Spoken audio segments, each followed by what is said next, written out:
où on apprend, où on découvre. Et ça, c'est en partie ça qui est formidable, de dire, tiens, pourquoi est-ce que ça me plaît puisque je comprends pas?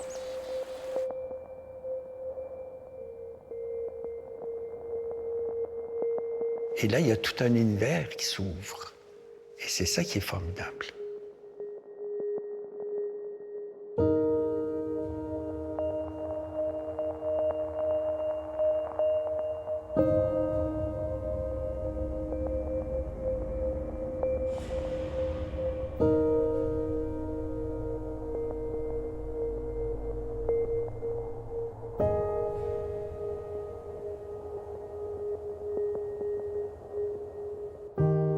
Au tout départ, il y a eu des coups de foudre pour certaines pièces, certains artistes, et on a dit, on aimerait ça peut-être vivre avec ça. Alors, bienvenue. Alors, belle journée pour cette exposition-là, qui est la Fondation Grande-Table, en plein cœur du Québec. Ce projet de réunir l'art et l'environnement, il est appuyé sur une consultation d'experts qui nous ont encouragés à aller de l'avant en disant « Oui, c'est prometteur. Oui, c'est actuel. Oui, c'est possible. »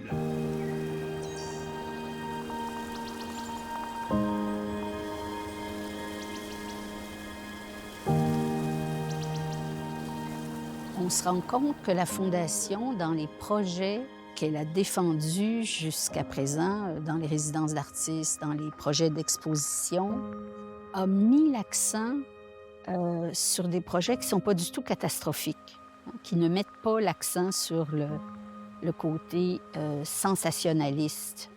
On est dans la rencontre et dans la mise en place d'une approche qui favorise l'espoir, qui favorise la confiance et qui ne mange pas ses mots pour autant. Again, it's an image that is similar to what we see. And then as they enter further into the space, then we will end up having different expectations. Our expectations will be broken, and hopefully by the time the viewer leaves the exhibition, they will have a new sense of these ecosystems and an expanded sense of what wildfire means.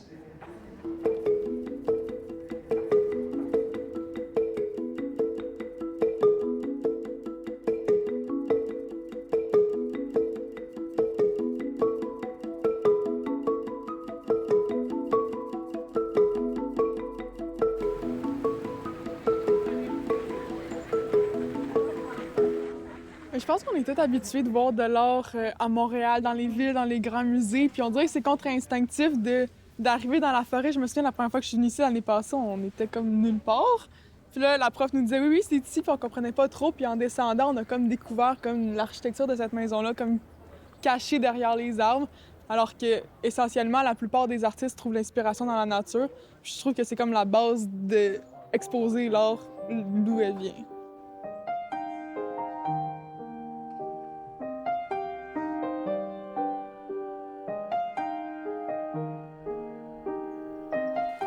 On ne mesure pas assez à quel point la nature nous fait du bien. Hein? C'est un contact qui nous est nécessaire quelque part. Donc, et ce qu'on se rend compte aussi au Québec, c'est que la nature est tellement changeante. On est ici en hiver, on est dans un univers, on est ici en été, c'est autre chose. On est au printemps, on est à l'automne. Donc, c'est comme s'il y avait une espèce d'artiste qui venait constamment modifier l'environnement autour de nous. Donc, la nature est un grand professeur. Là. Donc,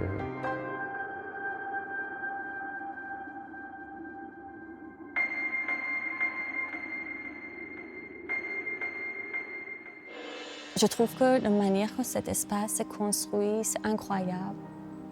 L'architecte, j'imagine qu'il avait le défi de penser d'un lieu qui est pour la production, qui est pour l'exposition, qui est pour aussi vivre. Et ça, c'est un grand défi. Et pour moi, c'est très intéressant. dans certains sens étrange de vie dans un lieu que je sais que ce que je produis dans cet espace, ça sera exposé dans le même espace.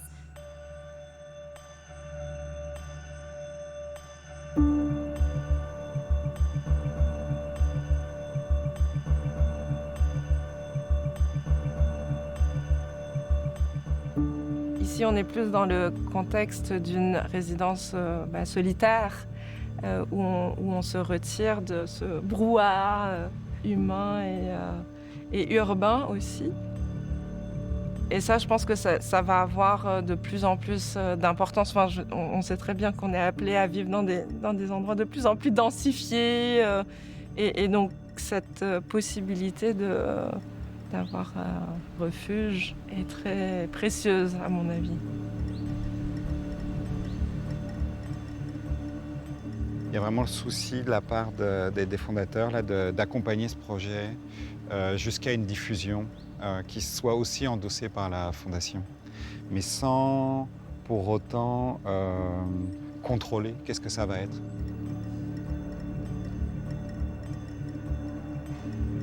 Moi, je pense que la Fondation va inspirer beaucoup de centres d'art qui émergent actuellement dans leur mission, dans leur façon de traiter et de collaborer avec les artistes, dans la façon de leur donner de l'importance.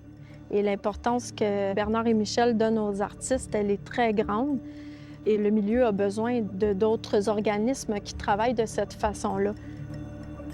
Il y a plein de gens qui vont pouvoir les voir. Hein? Donc, c'est pas juste là, vous dans la classe ou les gens de votre école. Donc, il y a plein de gens qui vont pouvoir les voir. Pour moi, puis pour les artistes en devenir qui vont avoir envie de rester aussi ici, là, aux alentours, là, parce qu'ils voient que le milieu est vivant, que le milieu est actif, qu'il y a des gens qui investissent aussi dans l'art au centre du Québec. Donc, c'est majeur, là.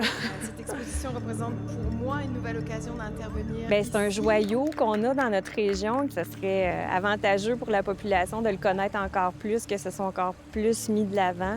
On est chanceux, on est choyés d'avoir ça dans la région.